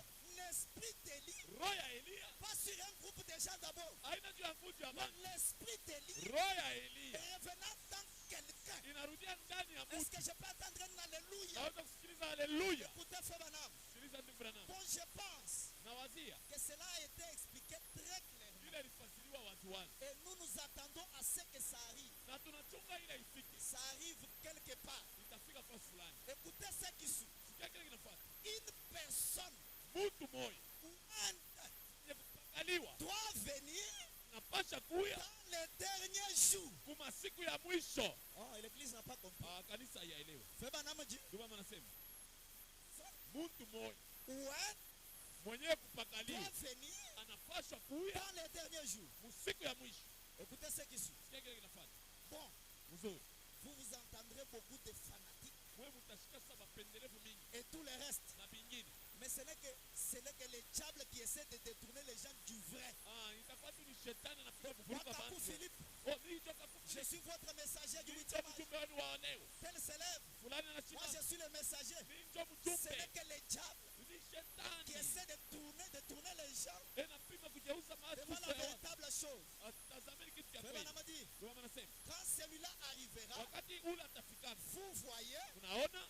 ce sera très bien identifié. itakuwa ni ya yenye kuambatana Vous mzuri mzuri. savez ce qu'Élie était. Munajua kile Eli alikuwa yake. Aussi, soyez attentifs à ça. Muwe na Et kunaangalisho kwa vous ile saurez, na mtavumbula alors quand il 3 points, wakati manusa tatu. écoutez ce qui suit. Sikilizani kile kinafuata. Or, Je les Élis sauront. bateule Est-ce que je batavumbula. peux entendre un amen? Naweza kusikia amina. En d'autres termes, Mukusema kwingine. ceux qui ont une partie du contrat, Wale wana kipande ya ile kazi. quand cet homme-là ointe de Dieu Wakati ule mtu mpakaliwa wa Mungu apparaîtra, ataonekanaka, ils sauront. wao Je veux que watavumbula. l'église pousse un grand amen. Kanisa iseme amina kubwa. Écoutez maintenant, Sikilizeni sasa. le quatrième saut, Muhuri wa ine. au point 350. Nukta makumi tatu mia tatu makumi saba na mnane. Frère Branham dit, Ndio maana nasema. j'ai aussi appris, Na mimi nilijifunza. j'ai aussi pris Apocalypse 10 Nilichukua tena Ufunuo 10 pour montrer que kwa kuonesha ya kwamba le message du 7e ange, ujumbe wa malaika wa saba. je suis dans le message, Niko ujumbe. je crois le message. Ninaamini Mais ujumbe. le message c'est quoi? Ujumbe ni nini? Le message c'est quoi? Ujumbe ni nini? Le message du 7e ange, Ujumbe wa malaika wa ce saba sera une personne itakuwa ni muntu en ces derniers jours usiku ya mwisho qui sera ointe de Dieu. mwenye atapakaliwa na Est-ce que Mungu. quelqu'un peut dire un grand amen? Mtu anaweza kusema amina kubwa. Qui sera ointe de Dieu Atapakaliwa na Mungu pour faire quoi? juu ya kufanya nini? Pour remplir un ministère Juu ya kutimiza kazi tout utu à fait semblable à celui d'Élie, iliyo alifanana na ile ya Eliya. le prophète, Manabii comme prédit dans Malachie 4. mpaka vile Malaki aina alisema Pour faire quoi? juu ya kufanya nini? Pour révéler la vraie parole Kwa kufunua neno ya kweli, originelle de kumwaisha Dieu ya Mungu dans cette génération. hii kizazi. Est-ce que je peux entendre un amen? Naweza kusikia amina Est-ce que je kubwa. peux entendre un amen? Amina. Le message du temps de la fin, Ujumbe wa wakati ya mwisho ce n'est pas d'abord un groupe de gens. haina mvunja ya bantu. Dieu saisit une personne. Mungu anashika mtu moja, Il est loin de la plénitude de la divinité anampompa utukufu pour révéler la véritable parole kwa originelle. kufunua neno ya kweli leo Et ce soir, na hii magharibi, ce matin, hii asubuhi. je parle aux détenteurs du contrat chinois. Mimi niko nasumbulia na wale bana ile contrat C'est sino. ailleurs que je présente cette partie du Niko contrat. hapo na mbambia hii kipande ya hii contrat. Écoutez ce que fait Madame dit. Sikilizeni kile mama anasema. Dieu qui est riche en miséricorde. Mungu mwenye kujana rehema. Au point 76. Nukta makumi saba na Alors que sita. nous sommes en train de monter pour toucher la cible de notre message. Tuko nenda kupanda tupate kufukuzia kwa ujumbe. Frère Madame dit, Ndio mama anasema. or, Ja, Dieu compare toujours ses prophètes à des aigles. Mungu anafananisha manabii wake na mantai. Qu'était-ce? Ni nini? Moïse Musa était son messager. alikuwa kama mjumbe wake. Les gens suivaient Moïse. Watu walikuwa wanafuata Musa. Et c'était ça les ailes d'aigle sur lesquelles Ndio ilikuwa kama mabawa ya ntai ils mwile étaient portés. walichukuliwa. Pourquoi? Juu ya nini? Parce qu'il avait le message de Dieu Juu yeye alikuwa na ujumbe wa Mungu avec lui. pamoja naye. Écoutez ce qui suit. Sikilizeni ile Et inafuata. c'est ce que les gens suivaient. Ni kile watu walikuwa Quand wanafuata. nous suivons un homme, Si wakati c'est tunafuata pas parce que c'est un blanc. haina tu ni Il mzungu. y a beaucoup de blancs. Kuna mazungu bana. Nous suivons une partie du contrat. Shati unapata ni kipande cha Est-ce que je kazi. peux entendre un amen? Naweza kusikiliza amina. Est-ce que je peux entendre un amen? Naweza kusikiliza amina. Frère Branham a dit, Ndio mama anasema. en suivant Moïse Mkufuata Musa avec son message. na ujumbe yake Quel message? ni ujumbe gani? Le message de délivrance. Ujumbe ya wokovu. C'est Dieu qui le suivait. Walikuwa wanafuata ni Oh, je Mungu. déclare à quelqu'un ce matin, Anapenda kwambia mtu si asubuhi ya tu leo. as besoin de la délivrance, Kama unahitaji wokovu, je te présente un homme mimi nakusontea mtu qui est oint par l'Esprit de mwenye Dieu. kupakaliwa na roho ya Mungu. Reçois ta délivrance Na wewe pokea au wokovu nom de Jésus-Christ. kwa jina la Yesu Kristo. Hey. Alléluia. Haleluya. En suivant Moïse, Kufuata Musa. c'est pas parce que Moïse avait une longue barbe. Haina tu Musa alikuwa na No. mandevu mrefu. Hapana. Les gens suivaient Bantu walikuwa wanafuata. leur contrat chinois. Walikuwa wanafuata kazi yao ndani mule. Est-ce que vous êtes avec moi? Eti mnanifuata. Est-ce que vous êtes avec moi? Mnafuata La nourriture spirituelle au temps convenable. chakula ya kiroho wakati ile faidi. Au point 66. Nukta makumi sita na sita. Écoutez ce que fait Branham dit. Sikilizani kile ndio mama anasema. Nous découvrons Tunafumbula que lorsqu'un homme envoyé de Dieu, wakati mtu mwenye kutumwa na Mungu, ordonné de Dieu, mwenyewe ameamuriwa na Mungu, vient avec la véritable ainsi dit le Seigneur. anakuya na ile Bwana anasema. Les messages Ujumbe et les messagers na mjumbe sont une même chose. ni kitu kimoya. Est-ce que je peux entendre un grand Naweza amen? kusikiliza amina kubwa. Non, frère, Ndugu yangu. il ne faut pas faire attention aux messagers. Ce qui compte, c'est le message, frère. Mambo ni ujumbe ndugu. Tu as eu 0 sur 10. Wewe unalongofya. Mkorofyo. Tu n'as pas le contrat chez moi. Wewe una na kipande ya Non, frère. ndugu. Ce qui compte, ce n'est pas l'homme, frère. Mambo haina mtu. C'est ce qui est en l'homme. Ni vile viko ndani ya mtu. Échec. Mkorofyo. Amen. Amen. Lorsqu'un homme Wakati mtu envoyé de Dieu, mwenye kutumwa na Mungu ordonné de Dieu, na kuamuriwa na Mungu vient avec le véritable, ainsi dit le Seigneur. anakuwa na hivi Bwana anasema Les messages ujumbe et les messagers na mjumbe sont une seule même chose. ni kitu kimoya. Écoutez maintenant la bombe. Musikia sasa kombora. Pourquoi? Juu ya nini? Parce que Juu il est envoyé ametumwa pour représenter kwa kusimamia. l'ainsi dit le Seigneur. Hivi Bwana anasema. Alléluia. Haleluya. Aujourd'hui, Leo hii dans cette génération, hii kizazi pas un groupe de gens, haina umma ya pas watu, un groupe des apôtres, haina batume, pas un groupe de théologiens. haina Dieu mateolojia. a envoyé un homme Mungu alituma ni mtu qui mmoja est le représentant légal mwenye ni de msimamizi l'ainsi dit le wa Seigneur. hivi Bwana anasema. Quand il parle, Wakati anasema la chose arrive. kitu kinafika. Est-ce que Haleluya. quelqu'un peut dire Amen? Kinani anaweza kusema Quelqu'un amen? peut dire Mtu Alléluia? anaweza kusema haleluya. Quelqu'un peut dire gloire à Mtu Dieu? anasema utukufu ya Mungu. Applaudissez pour la gloire de Dieu. Mpigie utukufu ya Mungu mikono. Haleluya. Un homme, Mtu moja ouais, mwenye kupakaliwa. un homme Mtu dans qui ndani ya ule Jésus a habité. Yesu anaikala. Il représente l'ainsi dit le Seigneur. Ni msimamizi wa hivi Bwana anasema. En d'autres termes, Mkusema kwingine il devient un absolu. anakuwa tegemeo. En d'autres termes, Mkusema il kwingine devient le point de la référence. anakuwa nukta ya mwisho. C'est-à-dire, Maana yake quand nous avons des divergences kama tuko na et que nous ne nous mabishano entendons pas, hatupatani, nous nous référons à cet homme. twende tuseme anasema C'est lui nini. qui est l'arbitre. Ni yeye ndio atamaliza C'est lui qui mambo. nous confirme la chose. Yeye ndio atahakikisha mambo. Si tu crois ça, reçois le Saint-Esprit. Kama unaamini ile beba Roho Mtakatifu. Merci Seigneur. Haleluya. Écoutez ce que fait Madame. Sikilizeni kile Bwana anasema. Un homme qui représente l'ainsi dit le Seigneur. Mtu mwenyewe anasimamia hivi Bwana anasema. Parole Neno après parole. kisha neno. Ainsi, Hivi cet homme-là, ule mtu lui yeye et son message na ujumbe wake sont une même chose. ni kitu kimoya. Mon frère, Amen. il ne faut pas citer Branham. Hapana kusaia Branham Mais le anasema. message, c'est quoi? Ujumbe ni nini? Le message, c'est quoi? Ujumbe kwako Quand ni tu nini? enlèves Branham, tu n'as pas le message. Kama unatosha tu Branham. Tu n'as pas le message. Hauna na C'est-à-dire ujumbe. tu as échoué. Maana yake unashinda wewe. Écoutez au point 68. Nukta makumi sita na mnane. Ainsi, Hivi lorsqu'un homme wakati mtu vient avec l'ainsi dit le Seigneur, anakuwa na hivi Bwana anasema, lui yeye et son message na ujumbe yake sont un. ni moya. Alléluia. Haleluya.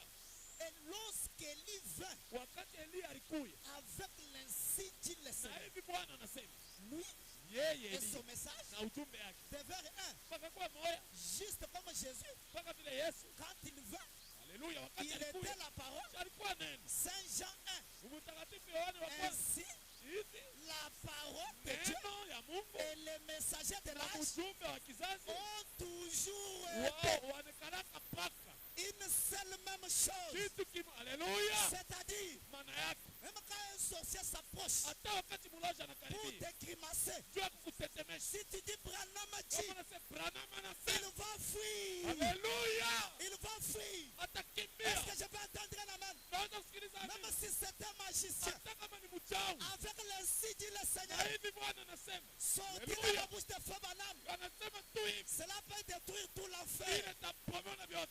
Haleluya. Amen. Amen. Amen. Amen. Amen. Haleluya. Pourquoi tu as peur? Jua nini unasikia boka wewe? Pourquoi tu as peur? Boka ni kwa nini? L'église du Dieu vivant, Kanisa Mungu aliye. nous avons reçu la grande chose Tulipokea kitu kinene qui a été cachée à Jean. yenyewe balimfichikaka On a Yohana. dit à Jean, Balimwonyesha Yohana. seul. Chapa, chapa, chapa. Seul. Kuchika. Ne parle pas. Usiseme. Ça, ça ne concerne pas cet âge. Hivi aviangalia hivi sasa. Continuons la lecture. Tuendelee na kusoma.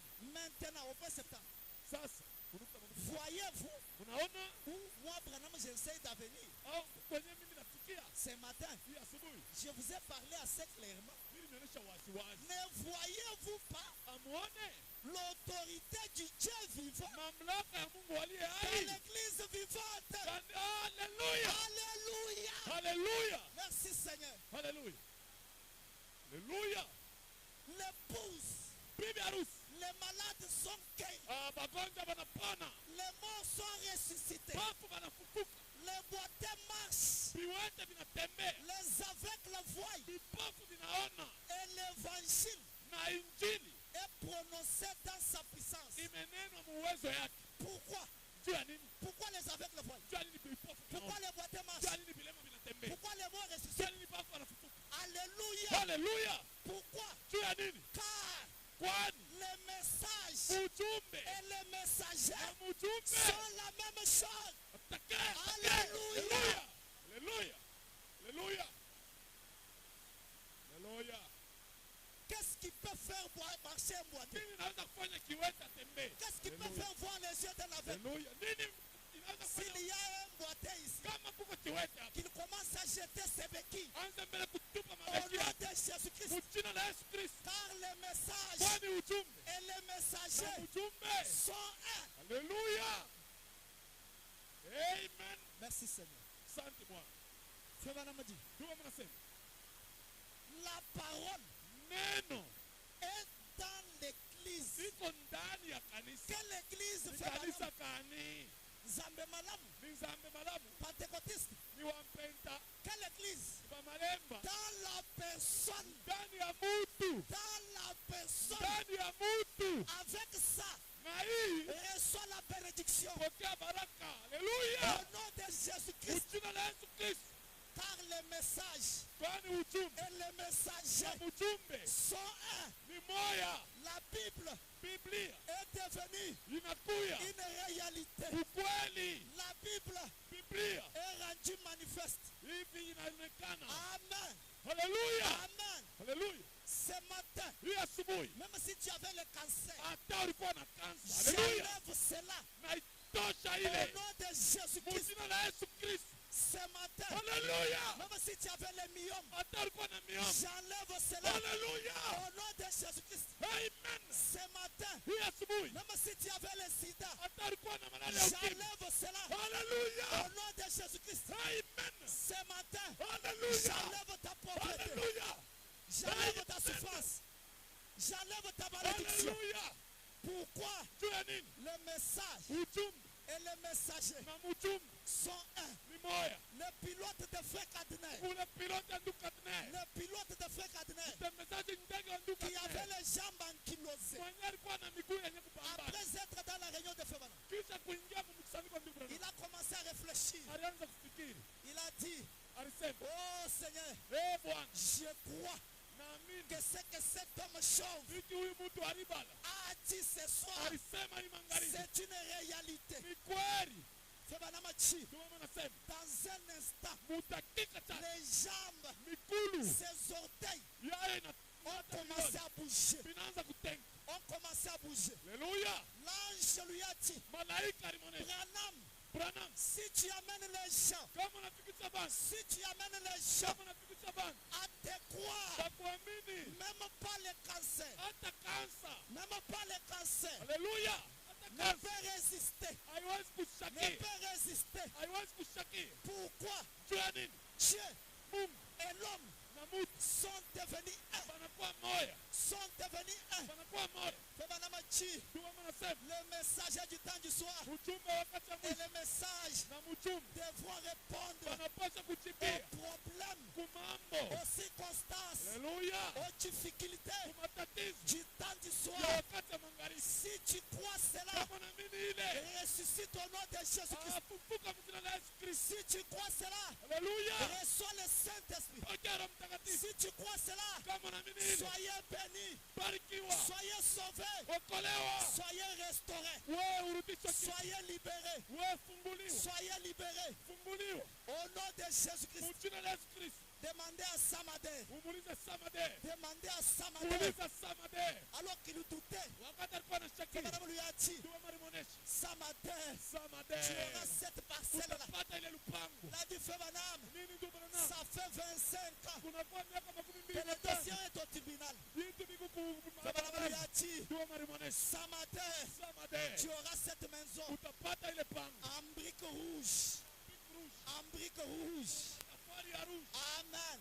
Haleluya. Et le lendemain, Na kesho yake le téléphone a sonné. simu ikalia. On a appelé William Branham par Anamuita Samad. yule mrango wa Il samade. lui a dit, Anamwonesha frère Branham, Frère Branham, je suis en train de frissonner. hapa niko natetemeka. Ils ont tenu une réunion Wao walifanya baraza la nuit usiku et ils ont dit na barisema que je dois reprendre ce terrain. napata nyinyi nibebe ile pango. Amen. Haleluya. Amen. Haleluya. Ils vont tenir une réunion Wao et watafanya ils baraza. vont t'appeler. Watakuita.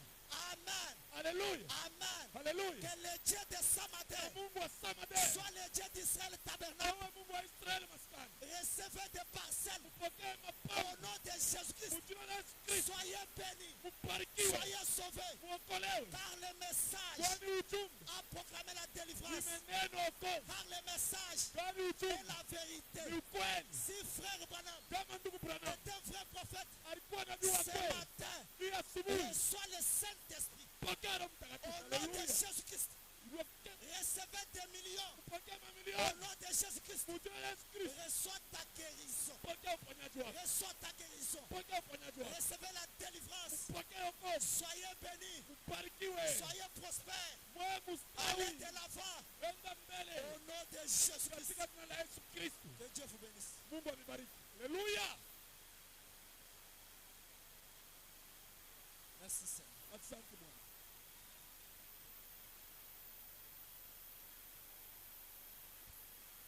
Les nations se développent, Israël se réveille, les jours prophètes prédisent, les jours des gentils comptés, encombrés d'horreur. Bientôt sera éteint les jours de la rédemption et prochaine les hommes défaillis. Mon frère, sois armé de l'esprit, ta lampe est éclairée, regarde ta rédemption. Voici les jours de la rédemption et oui, et prochaine des hommes défaillés, ma sœur,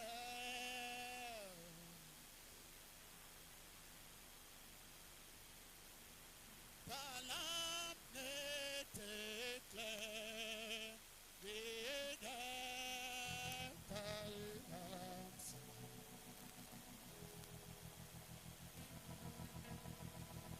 Le figuier bouchonne, Jérusalem restaurée, sa nation longtemps dévastée, et sa dernière pétale, et l'appel aujourd'hui. Reviens, ta disperse.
de respectueux maintenant. wakati watu wote ni kwa heshima sasa, Avec nos yeux fermés, na macho yetu yenye kufunga, suivons d'abord la prière de Frère Branham. tufuate mbele maombi ya ndugu Branham.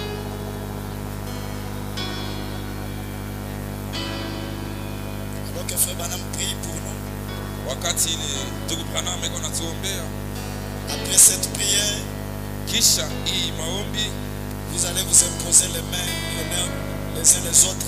tutamitilia mikono wamoja na wengine, Et je vais aussi prier pour vous. kisha mitamiombea. Oh Dieu, Oh Mungu, à partir de ce moment, ils puissent mener une vie vraiment pieuse. Qu'ils puissent rentrer chez eux. Puissent-ils aller à leur lieu de travail? Ces hommes qui ont levé la main, si vous pouvez lever aussi là. Ces hommes qui ont levé la main, ces femmes qui ont levé la main, puissent-elles s'en aller étant des personnes changées? Que leur influence soit grande dans la ville où elles vivent. Que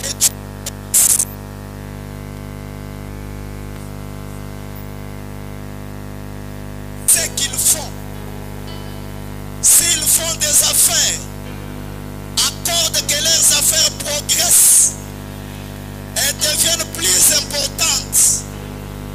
Ils ont ce matin un nouvel associé, le roi des rois. Que ces gens se souviennent de M. Ball au sujet du bocal de fruits, qu'ils se souviennent de M. Kraft au sujet du fromage. Il n'arrivait pas à réussir ce fromage. Et un jour, une voix lui a parlé disant, prends-moi pour ton associé. Et beaucoup d'autres, Colgate, lorsqu'ils ont pris Jésus comme leur associé, les choses ont changé. Qu'il en soit ainsi dès aujourd'hui, Seigneur. Nous t'aimons. Nous te remercions pour ces petits déjeuners. Nous te remercions pour ces rassemblements. Nous te remercions pour la nourriture naturelle. Nous avons fait cela au début. Maintenant, nous te remercions pour la nourriture spirituelle qui nous édifie et fait de nous des meilleurs enfants de Dieu. Plus forts dans l'évangile. Plus déterminés à faire ce qui est juste. En entendant à ce moment où nous allons te rencontrer à ce souper, Seigneur. Garde-nous, Seigneur, guide-nous. Tiens notre main, marche avec nous à travers les ombres. Sois avec nous dans les terrains marécageux et dans les sables mouvants, jusqu'au moment où nous arriverons finalement à la maison. Alors que vous imposez-vous les mains les uns les autres. Je crois que l'autorité est dans l'église du Dieu vivant. Alors que Dieu et l'homme sont devenus un aujourd'hui pour apporter la solution à chaque problème.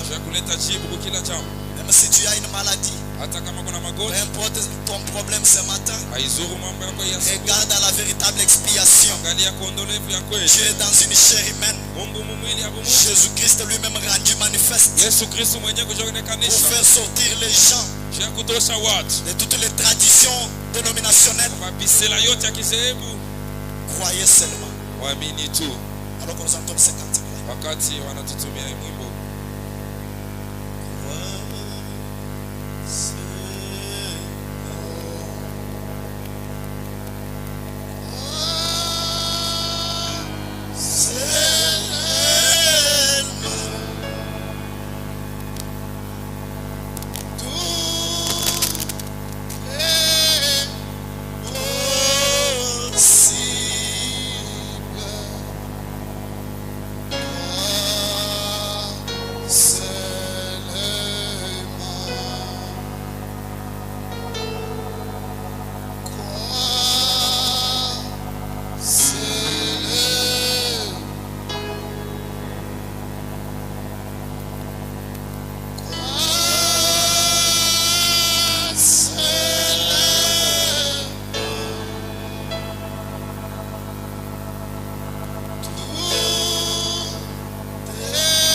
Tu as caché ces choses aux hommes sages, aux érudits de ce monde, mais tu les as révélées aux petits enfants qui veulent apprendre. Seigneur Dieu Tout-Puissant, tu as interdit même à Jean de révéler, d'écrire, parce que tu savais que nous, au temps de la fin qui sommes détenteurs d'une partie des contrats, nous aurons besoin de ce message, Père. Ce matin, mon Dieu, mon roi,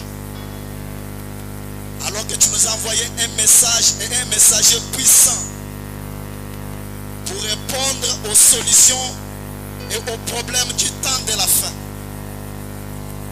Alors que nous sommes réunis, oh Dieu, avec nos mains, nous imposant les uns aux autres, Père.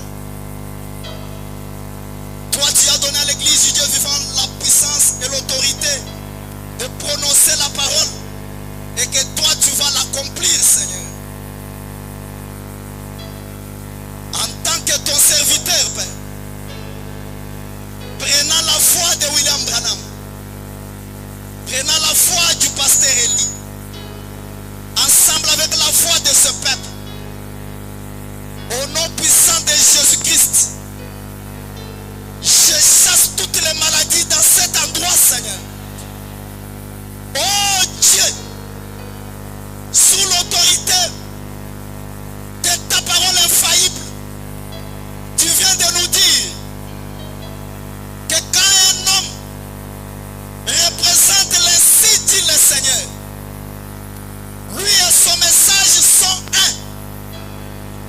Alors que Frère Branham nous a dit que si votre nom est écrit dans le livre de vie de la nuit, aucun démon de l'enfer ne peut l'effacer. Ce matin, Seigneur, ce qui est écrit est écrit. Tout ce que tu avais prévu, Seigneur, pour la guérison de tes enfants, au nom puissant de Jésus-Christ, accorde à chacun de la guérison. Seigneur Jésus, ce matin, même si quelqu'un attendait l'opération, par l'autorité de la parole, opère-le au nom de Jésus-Christ. Tu es le grand médecin. Ce matin, Père, si quelqu'un avait besoin du Saint-Esprit, alors qu'il a la soif du Saint-Esprit, c'est une partie du contrat. Ce matin, Seigneur, accorde-le le Saint-Esprit au nom puissant de Jésus-Christ. Ce matin, Père, si quelqu'un était faible, était désespéré, était triste, fortifie-le au nom de Jésus-Christ. Comment tu es venu dans une chair humaine? Tout est possible, Seigneur.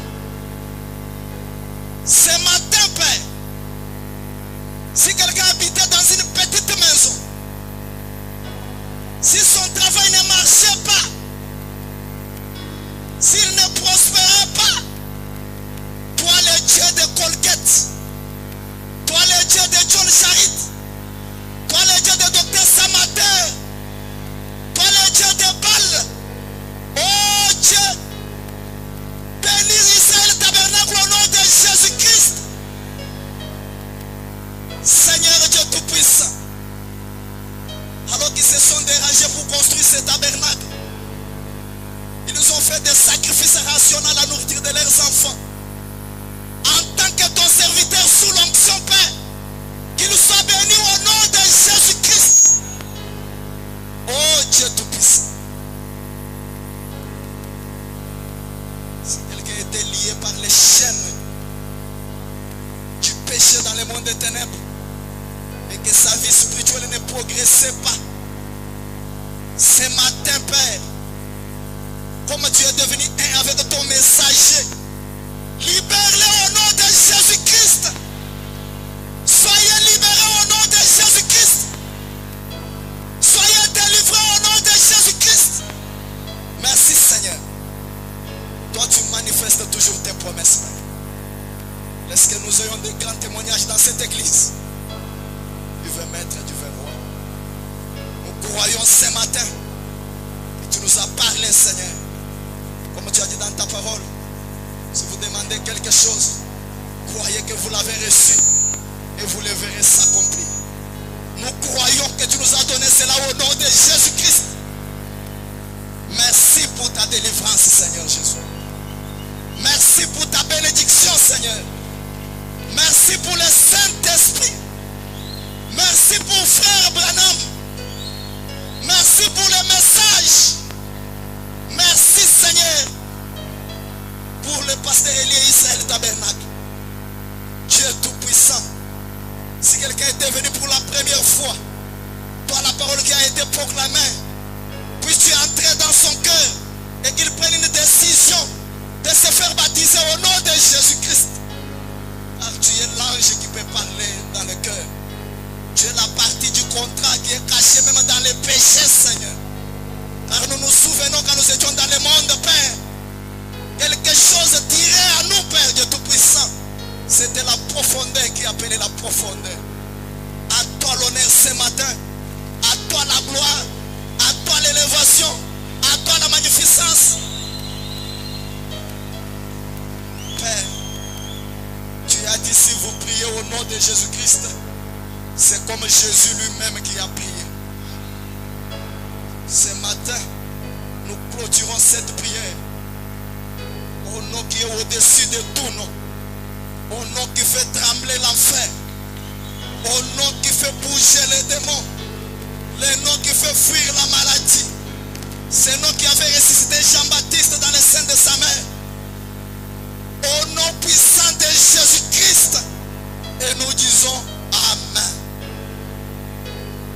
Que Dieu vous bénisse richement. Applaudissons pour la gloire.